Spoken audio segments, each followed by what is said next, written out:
Sitting in my ninth grade science class, my teacher asked us all the significance of the day's date, September 9th, 1999. Someone behind me immediately spoke up to state that Sega's Dreamcast system was being released on this historic day.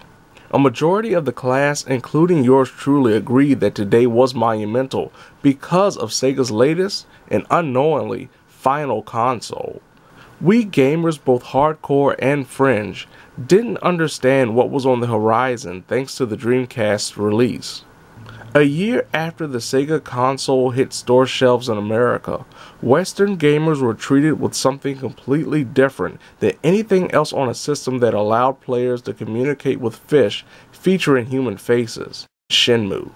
Originally appearing to be a 3D brawler set in Japan, Shenmue proved to be so much more. Its sequel released on both the Dreamcast and the original Xbox, expanding upon the world, story, and innovative gameplay options that would influence so many games in the generations to come. Now, a year before the believed conclusion of this saga finally arrives, Sega and developer D3T come together to release an HD port of the classics to potentially introduce a group of gamers too young to understand what it takes to search for sailors.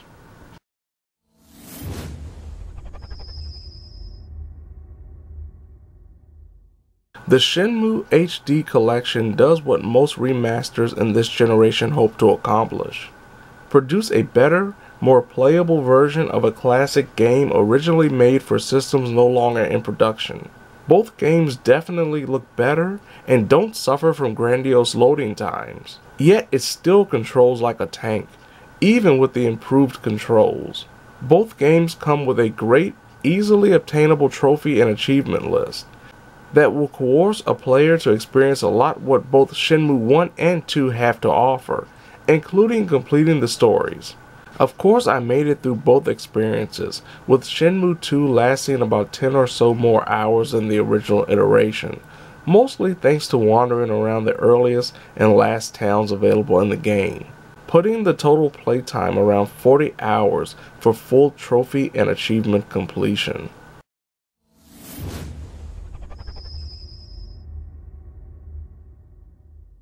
For nearly 20 years, the Shenmue franchise has become heralded for being one of the most innovative games associated with gaming's 6th generation.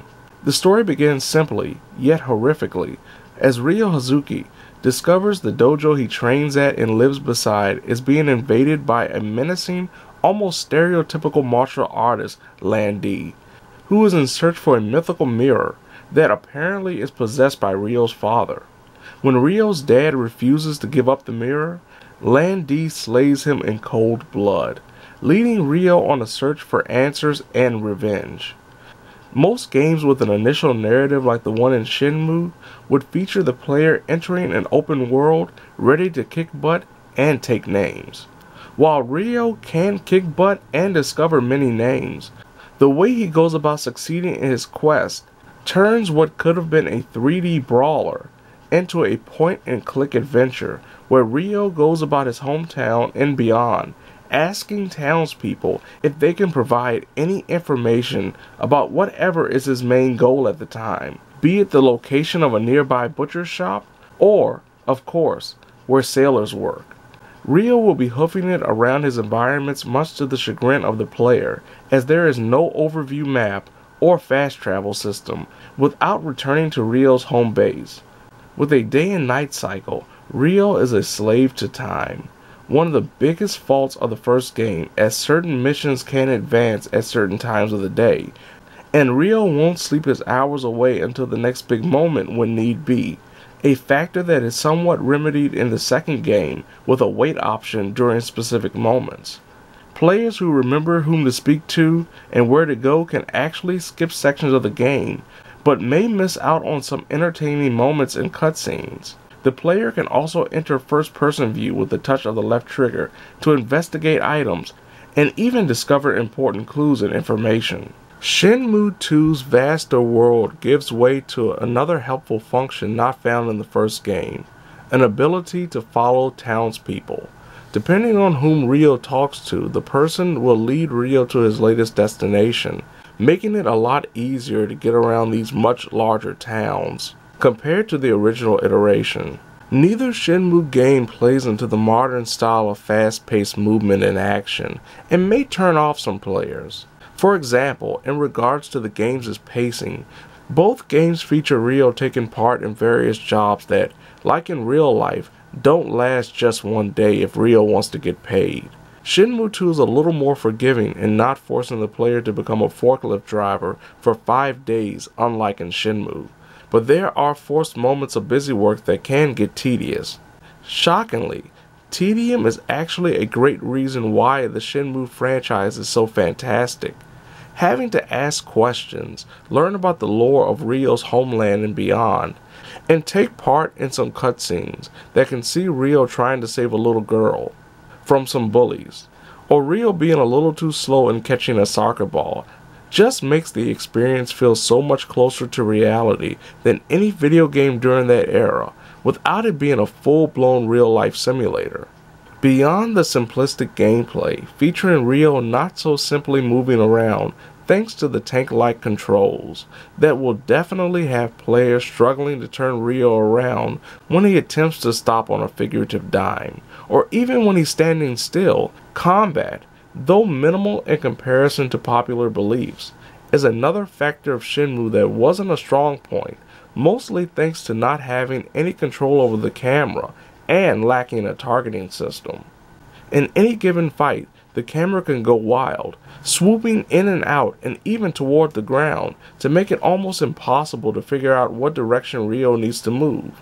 The Shenmue striking and combat system is taken from the Virtua Fighter series, featuring moves that can be learned and upgraded through practice at various locales, but it's nowhere near as tight or consistent as its source when it matters, something that is incredibly obvious when taking on multiple enemies at one time.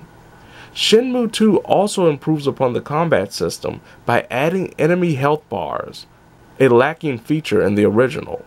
There are also moments in both games where the player will be thrown into quick-time events that can make for interesting moments where Ryo may be forced to take a different path, or will even lose a fight that will end with him needing a day to recover.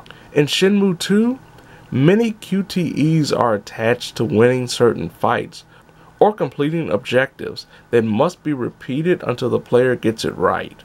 Always remember though, the D-pad is your best friend in these games. Graphically, both games look amazingly good considering they came out almost 20 years ago.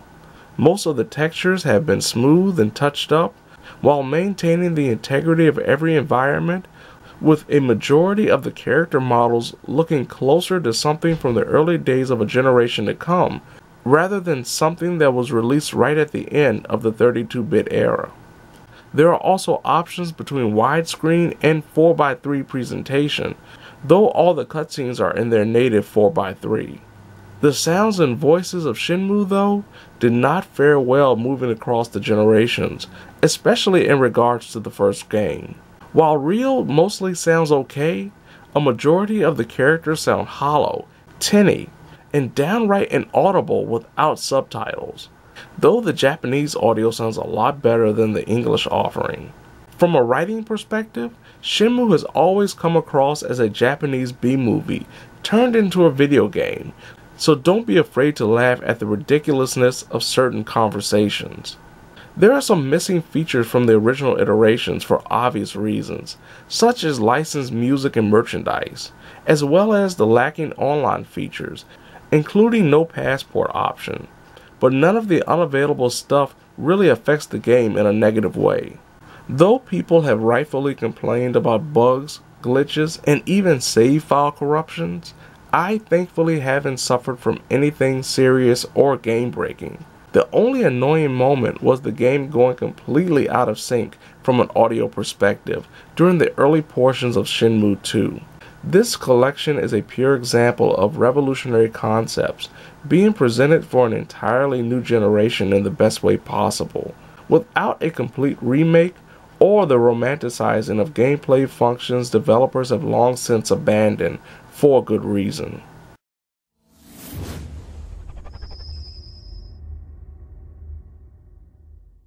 This year has seen a slew of classic game remasters and remakes be released to varying degrees of success. The Shenmue 1 and 2 HD collection does little to improve upon the original concept, playability, or graphics, without tearing it down and rebuilding the game from the ground up. Though supposedly made to give both a new generation of gamers an opportunity to experience a pair of classics and old school players the chance to relive a time gone by, this collection is something only some of the latter will be able to appreciate, with newer gamers most likely being turned off by so many limitations attached to the gameplay and the overall experience. This is worthy of being played by new and old school gamers, but it's truly an acquired taste that even those who played Shenmue back in the day may not want to go through the repetition yet again. What? How do I get there? I can't tell you that. Huh? If you go there, you might never come back. Joy, I won't stop you. I know it's no use. But Joy, I don't want to help you get into trouble. Don't make me do that. Just go! Joy, Joy, I won't die. I promise I'll be back. No! No matter what. I cannot die until I finish what I have to do. Yeah. You wait here with Wong. Alright? All right, yo.